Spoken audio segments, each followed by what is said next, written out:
So hello, what's up mga ka-J-Vlog? Welcome ulit sa panibagong video, and for today's video mag-first impressions review tayo.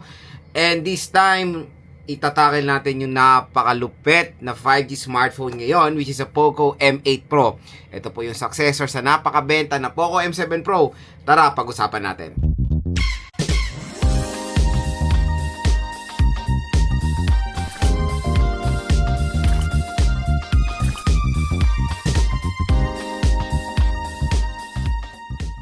So yun mga ka-J-Vlog, good news, lumabas na po yung successor sa Poco M7 Pro. Pero meron tayong konting bad news, mas mahal siya compare sa Poco M7 Pro. This is a Poco M8 Pro 5G. So ang nangyari kasi ngayon, ang siste is lumabas yung mas mura Poco M8 5G. Wala kasing lumabas sa Poco M7 5G. Meron po lumabas sa Poco M7 4G. So walang 5G lang. Kaya ngayon ang nangyari, dalawang variant ang nilabas or dalawang unit, Poco M8 5G at Poco M8 Pro 5G. So meaning, ang parang nagiging successor ngayon ng Poco M7 Pro is yung Poco M8 5G kasi yun yung magkapresyo. Yung M7 Pro at yung M8 ay magkapresyo. Tapos ito yung parang level up nila in the Poco M8 Pro 5G. Ano nga muna ba ang presyo nito? Medyo mataas ang kanyang presyo compare sa M7 Pro. So ang SRP ng Poco M8 Pro 5G is 15,000 pesos for the 8GB 256, and then yung 12GB 512 is 18,000 pesos. So much expensive talaga siya compared dun sa Poco M7 Pro 5G. So yung Poco M7 Pro 5G, all goods kasi yung yung presyo nun, nasa around 8,000 lang. Pero I think yung SRP nun nagkakalay lang naman ng 12,000 pesos. Eto mga J-Vlog, ang sale price nito, magandang balita, is lang siya, nasa 12,500 pesos. Sale price na sa online. Yan na yung ang maganda dito, meron pang special voucher dito sa ating video.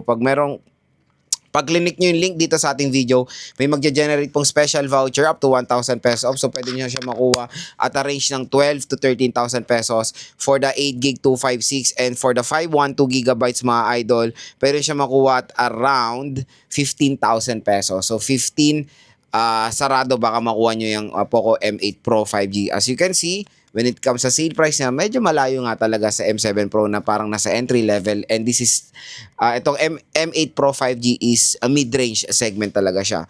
So yun nga, dito sa ating video, this is not a full review, okay? So first impressions lang to, first impressions review, and no worries, bibili rin tayo niyan or bumili na rin ako niyan. Abang-abang lang kayo mga J-Vlog. Pero syempre ngayon is gumawa na tayo agad ng review para rin naman sa mga consumers na nagde-decide na bumili na itong smartphone na to.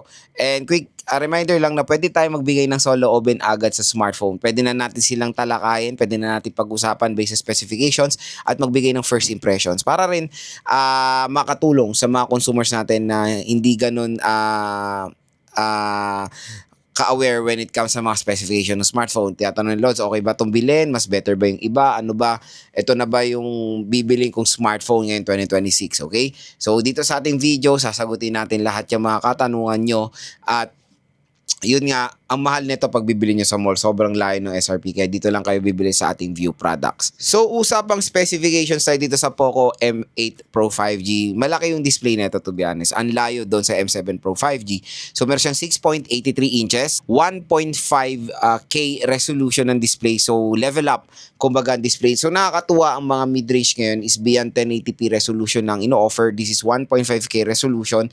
Curved display pa to mga idol with AMOLED display. 120Hz screen refresh rate. Ang taas ng nits of brightness, 3200 nits of brightness, and of course the protection. Yun yung maganda doon. Corning Gorilla Glass Victus 2 protection. So matibay or napakaganda ng protection ng glass nitong si Poco M8 Pro 5G. When it comes sa processor niya, okay na okay din. Qualcomm Snapdragon 7S Gen 4 processor. So to be honest, hindi ko pa natatry ang processor na yan mga ka-J-Vlog, and super duper excited ako matry yan dito sa Poco M8 Pro 5G. Pero syempre specs wise, Qualcomm Snapdragon Gen 7 series, malakas yan na processor for a 5G device, especially for a mid-range. 7S Gen 4, napakalupit po na processor yan. Napakataas ng mga megapixel ng camera nitong Poco M8 Pro 5G. So yung main camera nito is 50 megapixel with optical image stabilization at yung front-facing camera nito is 32 megapixels. Ang laki rin ng battery nito, so yan na talaga umuuso ngayon. And kilala naman na si Poco sa pag-provide ng mga smartphone na meron malalaking battery capacity like the Poco C85, Poco M7. So yan na sila kilala sa mayroong malalaking battery, and which is meron dito sa mga mid-range sila. And nakakatawa lang mga J-Vlog, the Poco M8 series and the Xiaomi Redmi Note 15 series is very identical when it comes to design. So gagawa rin tayo ng first impressions niyan dahil lalabas na yan sa Philippines I think ngayong January 15, ngayong payday, kaya stay tuned lang. So itong Poco M8 Pro 5G mga J-Vlog when it comes to design and aesthetic is very new, di ba? Na-adapt niya yung design ng Note 14 series din. I think ganito rin yung design ng Note 14 Pro. Yung merong square shape camera module pero nasa gitna. So, hindi naman na bago pero na-adapt niya yung mga older generation ng Xiaomi, kumbaga. Pero design-wise, okay naman. Very eye-catching naman yung design nito. Hindi ko alam kasi, usually kasi pag mga color variant ng Poco, ano yan, may mga texture yan, may design. So, titingin tayo ng kung ano yung best option na color dito sa Poco M8 Pro 5G. Ang pinaka na-excite ako dito yung charging rate. 100 watts fast charging rate. So yung 6,500 mAh na yan, maning-mani lang yan mafu-full charge. Napakabilis, sobrang tulin. I think wala pang 1 hour or 1 hour full charge na yung 6,500 mAh battery capacity sa 100 watt fast charging rate na ma-equip netong Poco M8 Pro 5G. And finally mga J-Vlog, meron tayong smartphone na merong mataas na IP rating. So, the IP rating of the Poco M8 Pro 5G is IP68 water and dust resistant. So, yung rating na yan ay ka-level niya ang rating ng iPhones and Samsung, yung mga flagship. Pwede ito masubmerge sa water within 30 minutes. Kunyari, for underwater shots, pwede nyo gamitin itong Poco M8 Pro 5G. Siyempre, napakalupit din ng speakers na ito. Dual-sear speakers, support by Dolby Atmos. So yun mga ka-J-Vlog, nalaman nyo na yung price, specs, and availability ng Poco M8 Pro 5G. Next naman is bibigay ko sa inyo yung overall first impressions ko sa smartphone na to based sa kanyang specification. So again, kung interested kayo bumili ng Poco M8 Pro 5G, dito lang kayo bibili sa ating View Products. Mura at bagsak presyo lang dyan ang Poco M8 Pro 5G. Unang pag-usapan natin, display. Napakalupit ng display nito. Very premium for a mid-range smartphone. So nakakatuwa naman ang mid-range ngayon. Pa-level up ang mga display. Say goodbye na sa Full HD Plus 1080p resolution. Nakikita na natin yan sa mga entry level. So finally, mid-range ay nag-step up. Curved display siya with 1.5K resolution display. So matik mga J-Vlog. Sobrang sharp. Maganda accuracy. Napakataas ang brightness. 3200 nits of brightness. Kumbaga, when it comes sa premium display, mo-offer yan ng Poco M8 Pro 5G. Yan yung isa sa napakalupit, napakagandang mo-offer ng smartphone na to. Next naman is yung processor. So sa processor, again, to be honest, hindi ko pa natatry ang Qualcomm Snapdragon 7S Gen 4. Pero based naman sa mga 6 Gen 3 ba yun na 5G, na-try ko naman yan. So far, so good na yung performance yan. Yan kasing Gen 7, yan yung nasa gitna. Mid-range chipset yan. Kumbaga, meron tayong Gen 6, Gen 7, and Gen 8 for flagship devices. So, yung Gen 7 for a price tag na pwede nyo makuha ng 12,000 pesos, napakalupit yan mga J-Vlog. Very powerful chipset for a price tag na ganyan. At asahan nyo na pwede nyo gamitin pang laro itong Poco M8 Pro 5G. Napakalupit na smartphone ngayon 2026 na pwede pang gaming. And syempre, si Poco talaga kilala yan pagdating sa very generous when it comes sa RAM at ROM. So, yung pinakamataas is 12GB 512 at ang pinakamababa is 8GB 256. 5G po yan. Naka-equip ng matataas na RAM at ROM. Saludo ko talaga sa Xiaomi or sa Poco na nakapag-provide ng ganyan. Hindi lang kasi sa flagship or sa mid-range sila nakakapag-provide ng mataas na RAM at ROM. Even sa mga murang smartphone sila, very reasonable po ang RAM at ROM ng Xiaomi or ng Poco. When it comes to operating system, Android 15 po to with HyperOS 2. So expect nyo na ma-update automatic sa HyperOS 3 and Android 16. And let's hope na maayos sila ang too much bloatware ng HyperOS 2 at yung ads tingnan natin ngayong 2026. Gagawa rin tayo ng mga review dyan. Pero yun nga, based on my observation, based on my opinion, the HyperWest 2 is a good UI.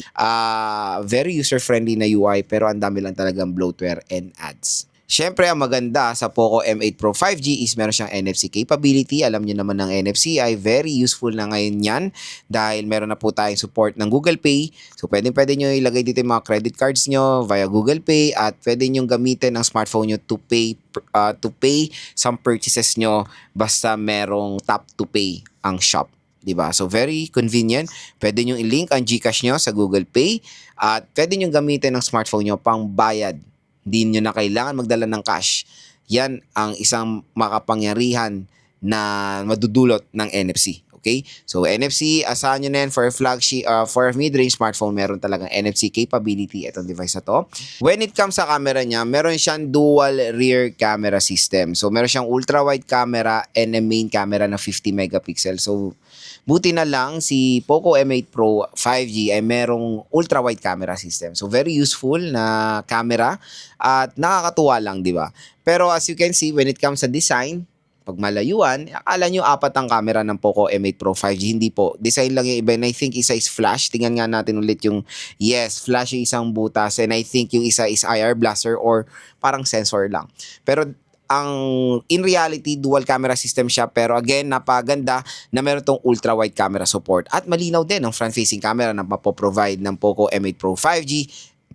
Capable ng OIS or optical image stabilization for more stable videos and of course 4K support for video recording. When it comes sa speaker ng Poco M8 Pro 5G, it is support ng Dolby Atmos and dual series speakers to for kumbaga